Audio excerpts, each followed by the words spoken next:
ಕಲಬುರಗಿಯಲ್ಲಿ ಒಂದು ಕಾರ್ಯಕ್ರಮದ ಸಂದರ್ಭದಲ್ಲಿ ಎಐಸಿಸಿ ಅಧ್ಯಕ್ಷರಾಗಿರುವಂಥ ಮಲ್ಲಿಕಾರ್ಜುನ್ ಖರ್ಗೆ ಅವರು ಭಾಷಣ ಮಾಡ್ತಾ ಇದ್ರು.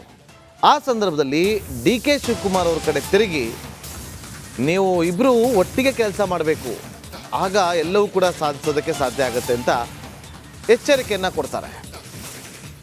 ಸೊ ಈಗ ಆ ವಿಚಾರವಾಗಿ ನೇರವಾಗಿ ಎಚ್ಚರಿಕೆ ಕೊಟ್ಟಿರುವಂಥ ಎಐಸಿಸಿ ಅಧ್ಯಕ್ಷ ಮಲ್ಲಿಕಾರ್ಜುನ್ ಖರ್ಗೆ ಅವರ ವಿಚಾರವಾಗಿ ಗಮನಿಸಿದ್ರೆ ಡಿ.ಸಿ.ಎಂ ಹಾಗೂ ಸಿ.ಎಂ ಇಬ್ಬರು ಹೊಂದಿಕೊಂಡು ಕೆಲಸವನ್ನ ಮಾಡ್ತಾ ಹೋಗ್ತಾರ. 4 ತಿಂಗಳಿಂದ ಆಂತರಿಕ ಸಂಘರ್ಷ ನಡೀತಾ ಇದೆ.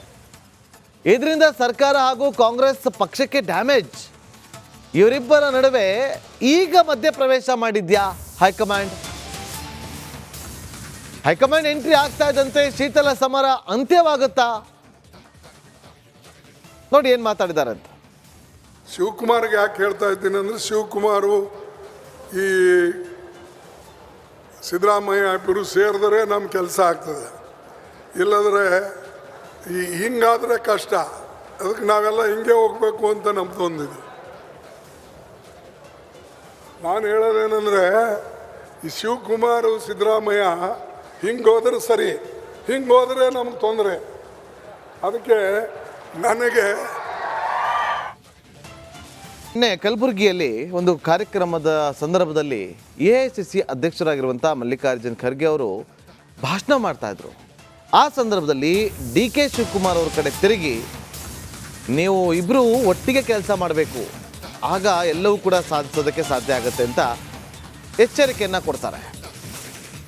ಸೊ ಈಗ ಆ ವಿಚಾರವಾಗಿ ನೇರವಾಗಿ ಎಚ್ಚರಿಕೆ ಕೊಟ್ಟಿರುವಂಥ ಎಐಸಿಸಿ ಅಧ್ಯಕ್ಷ ಮಲ್ಲಿಕಾರ್ಜುನ್ ಖರ್ಗೆ ಅವರ ವಿಚಾರವಾಗಿ ಗಮನಿಸಿದ್ರೆ ಡಿ.ಸಿ.ಎಂ ಹಾಗೂ ಸಿ.ಎಂ ಇಬ್ಬರು ಹೊಂದಿಕೊಂಡು ಕೆಲಸವನ್ನ ಮಾಡ್ತಾ ಹೋಗ್ತಾರ.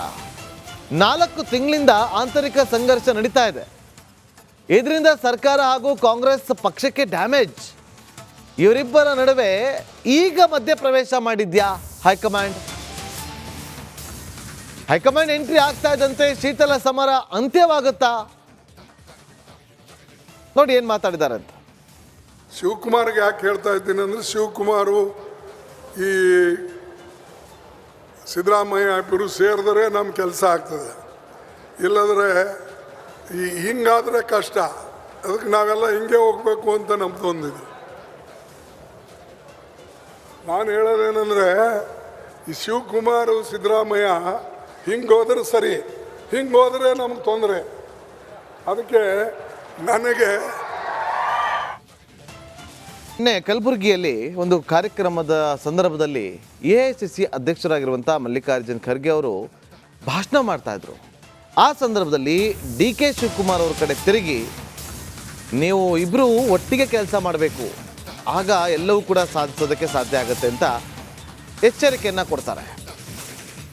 ಸೊ ಈಗ ಆ ವಿಚಾರವಾಗಿ ನೇರವಾಗಿ ಎಚ್ಚರಿಕೆ ಕೊಟ್ಟಿರುವಂಥ ಎಐಸಿಸಿ ಅಧ್ಯಕ್ಷ ಮಲ್ಲಿಕಾರ್ಜುನ್ ಖರ್ಗೆ ಅವರ ವಿಚಾರವಾಗಿ ಗಮನಿಸಿದ್ರೆ ಡಿ.ಸಿ.ಎಂ ಹಾಗೂ ಸಿ.ಎಂ ಇಬ್ಬರು ಹೊಂದಿಕೊಂಡು ಕೆಲಸವನ್ನ ಮಾಡ್ತಾ ಹೋಗ್ತಾರ. 4 ತಿಂಗಳಿಂದ ಆಂತರಿಕ ಸಂಘರ್ಷ ನಡೀತಾ ಇದೆ. ಇದರಿಂದ ಸರ್ಕಾರ ಹಾಗೂ ಕಾಂಗ್ರೆಸ್ ಪಕ್ಷಕ್ಕೆ ಡ್ಯಾಮೇಜ್. ಇವರಿಬ್ಬರ ನಡುವೆ ಈಗ ಮಧ್ಯಪ್ರವೇಶ ಮಾಡಿದ್ಯಾ ಹೈಕಮಾಂಡ್ ಎಂಟ್ರಿ ಆಗ್ತಾ ಇದ್ದಂತೆ ಶೀತಲ ಸಮರ ಅಂತ್ಯವಾಗುತ್ತಾ? ನೋಡಿ ಏನ್ ಮಾತಾಡಿದ್ದಾರೆ ಅಂತ. ಶಿವಕುಮಾರ್ಗೆ ಯಾಕೆ ಹೇಳ್ತಾ ಇದ್ದೀನಿ ಅಂದರೆ, ಶಿವಕುಮಾರು ಈ ಸಿದ್ದರಾಮಯ್ಯ ಇಬ್ಬರು ಸೇರಿದ್ರೆ ನಮ್ಮ ಕೆಲಸ ಆಗ್ತದೆ, ಇಲ್ಲದ್ರೆ ಹಿಂಗಾದರೆ ಕಷ್ಟ. ಅದಕ್ಕೆ ನಾವೆಲ್ಲ ಹಿಂಗೆ ಹೋಗ್ಬೇಕು ಅಂತ ನಮ್ದೊಂದಿದೆ. ನಾನು ಹೇಳೋದೇನೆಂದರೆ, ಈ ಶಿವಕುಮಾರು ಸಿದ್ದರಾಮಯ್ಯ ಹಿಂಗೆ ಹೋದ್ರೆ ಸರಿ, ಹಿಂಗೆ ಹೋದರೆ ನಮ್ಗೆ ತೊಂದರೆ. ಅದಕ್ಕೆ ನನಗೆ ಕಲಬುರಗಿಯಲ್ಲಿ ಒಂದು ಕಾರ್ಯಕ್ರಮದ ಸಂದರ್ಭದಲ್ಲಿ ಎಐಸಿಸಿ ಅಧ್ಯಕ್ಷರಾಗಿರುವಂಥ ಮಲ್ಲಿಕಾರ್ಜುನ್ ಖರ್ಗೆ ಅವರು ಭಾಷಣ ಮಾಡ್ತಾ ಇದ್ರು. ಆ ಸಂದರ್ಭದಲ್ಲಿ ಡಿ.ಕೆ. ಶಿವಕುಮಾರ್ ಅವರ ಕಡೆ ತಿರುಗಿ ನೀವು ಇಬ್ಬರು ಒಟ್ಟಿಗೆ ಕೆಲಸ ಮಾಡಬೇಕು, ಆಗ ಎಲ್ಲವೂ ಕೂಡ ಸಾಧಿಸೋದಕ್ಕೆ ಸಾಧ್ಯ ಆಗುತ್ತೆ ಅಂತ ಎಚ್ಚರಿಕೆಯನ್ನು ಕೊಡ್ತಾರೆ. ಸೊ ಈಗ ಆ ವಿಚಾರವಾಗಿ ನೇರವಾಗಿ ಎಚ್ಚರಿಕೆ ಕೊಟ್ಟಿರುವಂಥ ಎಐಸಿಸಿ ಅಧ್ಯಕ್ಷ ಮಲ್ಲಿಕಾರ್ಜುನ್ ಖರ್ಗೆ ಅವರ ವಿಚಾರವಾಗಿ ಗಮನಿಸಿದ್ರೆ ಡಿ.ಸಿ.ಎಂ ಹಾಗೂ ಸಿ.ಎಂ ಇಬ್ಬರು ಹೊಂದಿಕೊಂಡು ಕೆಲಸವನ್ನ ಮಾಡ್ತಾ ಹೋಗ್ತಾರ.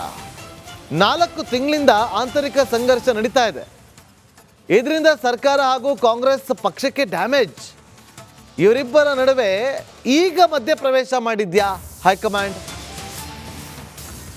ಹೈಕಮಾಂಡ್ ಎಂಟ್ರಿ ಆಗ್ತಾ ಇದ್ದಂತೆ ಶೀತಲ ಸಮರ ಅಂತ್ಯವಾಗುತ್ತಾ? ನೋಡಿ ಏನ್ ಮಾತಾಡಿದ್ದಾರೆ ಅಂತ. ಶಿವಕುಮಾರ್ಗೆ ಯಾಕೆ ಹೇಳ್ತಾ ಇದ್ದೀನಿ ಅಂದರೆ, ಶಿವಕುಮಾರು ಈ ಸಿದ್ದರಾಮಯ್ಯ ಇಬ್ಬರು ಸೇರಿದ್ರೆ ನಮ್ಮ ಕೆಲಸ ಆಗ್ತದೆ, ಇಲ್ಲದ್ರೆ ಹಿಂಗಾದರೆ ಕಷ್ಟ. ಅದಕ್ಕೆ ನಾವೆಲ್ಲ ಹಿಂಗೆ ಹೋಗ್ಬೇಕು ಅಂತ ನಮ್ದೊಂದಿದೆ. ನಾನು ಹೇಳೋದೇನೆಂದರೆ, ಈ ಶಿವಕುಮಾರು ಸಿದ್ದರಾಮಯ್ಯ ಹಿಂಗೆ ಹೋದ್ರೆ ಸರಿ, ಹಿಂಗೆ ಹೋದರೆ ನಮ್ಗೆ ತೊಂದರೆ. ಅದಕ್ಕೆ ನನಗೆ ಕಲಬುರಗಿಯಲ್ಲಿ ಒಂದು ಕಾರ್ಯಕ್ರಮದ ಸಂದರ್ಭದಲ್ಲಿ ಎಐಸಿಸಿ ಅಧ್ಯಕ್ಷರಾಗಿರುವಂಥ ಮಲ್ಲಿಕಾರ್ಜುನ್ ಖರ್ಗೆ ಅವರು ಭಾಷಣ ಮಾಡ್ತಾ ಇದ್ರು. ಆ ಸಂದರ್ಭದಲ್ಲಿ ಡಿ.ಕೆ. ಶಿವಕುಮಾರ್ ಅವ್ರ ಕಡೆ ತಿರುಗಿ, ನೀವು ಇಬ್ಬರು ಒಟ್ಟಿಗೆ ಕೆಲಸ ಮಾಡಬೇಕು, ಆಗ ಎಲ್ಲವೂ ಕೂಡ ಸಾಧಿಸೋದಕ್ಕೆ ಸಾಧ್ಯ ಆಗುತ್ತೆ ಅಂತ ಎಚ್ಚರಿಕೆಯನ್ನು ಕೊಡ್ತಾರೆ. ಸೊ ಈಗ ಆ ವಿಚಾರವಾಗಿ ನೇರವಾಗಿ ಎಚ್ಚರಿಕೆ ಕೊಟ್ಟಿರುವಂಥ ಎಐಸಿಸಿ ಅಧ್ಯಕ್ಷ ಮಲ್ಲಿಕಾರ್ಜುನ್ ಖರ್ಗೆ ಅವರ ವಿಚಾರವಾಗಿ ಗಮನಿಸಿದ್ರೆ, ಡಿ.ಸಿ.ಎಂ ಹಾಗೂ ಸಿ.ಎಂ ಇಬ್ಬರು ಹೊಂದಿಕೊಂಡು ಕೆಲಸವನ್ನ ಮಾಡ್ತಾ ಹೋಗ್ತಾರ. 4 ತಿಂಗಳಿಂದ ಆಂತರಿಕ ಸಂಘರ್ಷ ನಡೀತಾ ಇದೆ. ಇದರಿಂದ ಸರ್ಕಾರ ಹಾಗೂ ಕಾಂಗ್ರೆಸ್ ಪಕ್ಷಕ್ಕೆ ಡ್ಯಾಮೇಜ್. ಇವರಿಬ್ಬರ ನಡುವೆ ಈಗ ಮಧ್ಯಪ್ರವೇಶ ಮಾಡಿದ್ಯಾ ಹೈಕಮಾಂಡ್? ಹೈಕಮಾಂಡ್ ಎಂಟ್ರಿ ಆಗ್ತಾ ಇದ್ದಂತೆ ಶೀತಲ ಸಮರ ಅಂತ್ಯವಾಗುತ್ತಾ? ನೋಡಿ ಏನ್ ಮಾತಾಡಿದ್ದಾರೆ ಅಂತ. ಶಿವಕುಮಾರ್ಗೆ ಯಾಕೆ ಹೇಳ್ತಾ ಇದ್ದೀನಿ ಅಂದರೆ, ಶಿವಕುಮಾರು ಈ ಸಿದ್ದರಾಮಯ್ಯ ಇಬ್ಬರು ಸೇರಿದ್ರೆ ನಮ್ಮ ಕೆಲಸ ಆಗ್ತದೆ, ಇಲ್ಲದ್ರೆ ಹಿಂಗಾದರೆ ಕಷ್ಟ. ಅದಕ್ಕೆ ನಾವೆಲ್ಲ ಹಿಂಗೆ ಹೋಗ್ಬೇಕು ಅಂತ ನಮ್ದೊಂದಿದೆ. ನಾನು ಹೇಳೋದೇನೆಂದರೆ, ಈ ಶಿವಕುಮಾರು ಸಿದ್ದರಾಮಯ್ಯ ಹಿಂಗೆ ಹೋದ್ರೆ ಸರಿ, ಹಿಂಗೆ ಹೋದರೆ ನಮ್ಗೆ ತೊಂದರೆ. ಅದಕ್ಕೆ ನನಗೆ ಕಲಬುರಗಿಯಲ್ಲಿ ಒಂದು ಕಾರ್ಯಕ್ರಮದ ಸಂದರ್ಭದಲ್ಲಿ ಎಐಸಿಸಿ ಅಧ್ಯಕ್ಷರಾಗಿರುವಂಥ ಮಲ್ಲಿಕಾರ್ಜುನ್ ಖರ್ಗೆ ಅವರು ಭಾಷಣ ಮಾಡ್ತಾ ಇದ್ರು. ಆ ಸಂದರ್ಭದಲ್ಲಿ ಡಿ.ಕೆ. ಶಿವಕುಮಾರ್ ಅವ್ರ ಕಡೆ ತಿರುಗಿ, ನೀವು ಇಬ್ಬರು ಒಟ್ಟಿಗೆ ಕೆಲಸ ಮಾಡಬೇಕು, ಆಗ ಎಲ್ಲವೂ ಕೂಡ ಸಾಧಿಸೋದಕ್ಕೆ ಸಾಧ್ಯ ಆಗುತ್ತೆ ಅಂತ ಎಚ್ಚರಿಕೆಯನ್ನು ಕೊಡ್ತಾರೆ. ಸೊ ಈಗ ಆ ವಿಚಾರವಾಗಿ ನೇರವಾಗಿ ಎಚ್ಚರಿಕೆ ಕೊಟ್ಟಿರುವಂಥ ಎಐಸಿಸಿ ಅಧ್ಯಕ್ಷ ಮಲ್ಲಿಕಾರ್ಜುನ್ ಖರ್ಗೆ ಅವರ ವಿಚಾರವಾಗಿ ಗಮನಿಸಿದ್ರೆ, ಡಿ.ಸಿ.ಎಂ ಹಾಗೂ ಸಿ.ಎಂ ಇಬ್ಬರು ಹೊಂದಿಕೊಂಡು ಕೆಲಸವನ್ನ ಮಾಡ್ತಾ ಹೋಗ್ತಾರ. 4 ತಿಂಗಳಿಂದ ಆಂತರಿಕ ಸಂಘರ್ಷ ನಡೀತಾ ಇದೆ. ಇದರಿಂದ ಸರ್ಕಾರ ಹಾಗೂ ಕಾಂಗ್ರೆಸ್ ಪಕ್ಷಕ್ಕೆ ಡ್ಯಾಮೇಜ್. ಇವರಿಬ್ಬರ ನಡುವೆ ಈಗ ಮಧ್ಯಪ್ರವೇಶ ಮಾಡಿದ್ಯಾ ಹೈಕಮಾಂಡ್? ಹೈಕಮಾಂಡ್ ಎಂಟ್ರಿ ಆಗ್ತಾ ಇದ್ದಂತೆ ಶೀತಲ ಸಮರ ಅಂತ್ಯವಾಗುತ್ತಾ? ನೋಡಿ ಏನ್ ಮಾತಾಡಿದ್ದಾರೆ ಅಂತ. ಶಿವಕುಮಾರ್ಗೆ ಯಾಕೆ ಹೇಳ್ತಾ ಇದ್ದೀನಿ ಅಂದರೆ, ಶಿವಕುಮಾರು ಈ ಸಿದ್ದರಾಮಯ್ಯ ಇಬ್ಬರು ಸೇರಿದ್ರೆ ನಮ್ಮ ಕೆಲಸ ಆಗ್ತದೆ, ಇಲ್ಲದ್ರೆ ಹಿಂಗಾದರೆ ಕಷ್ಟ. ಅದಕ್ಕೆ ನಾವೆಲ್ಲ ಹಿಂಗೆ ಹೋಗ್ಬೇಕು ಅಂತ ನಮ್ದೊಂದಿದೆ. ನಾನು ಹೇಳೋದೇನೆಂದರೆ, ಈ ಶಿವಕುಮಾರು ಸಿದ್ದರಾಮಯ್ಯ ಹಿಂಗೆ ಹೋದ್ರೆ ಸರಿ, ಹಿಂಗೆ ಹೋದರೆ ನಮ್ಗೆ ತೊಂದರೆ. ಅದಕ್ಕೆ ನನಗೆ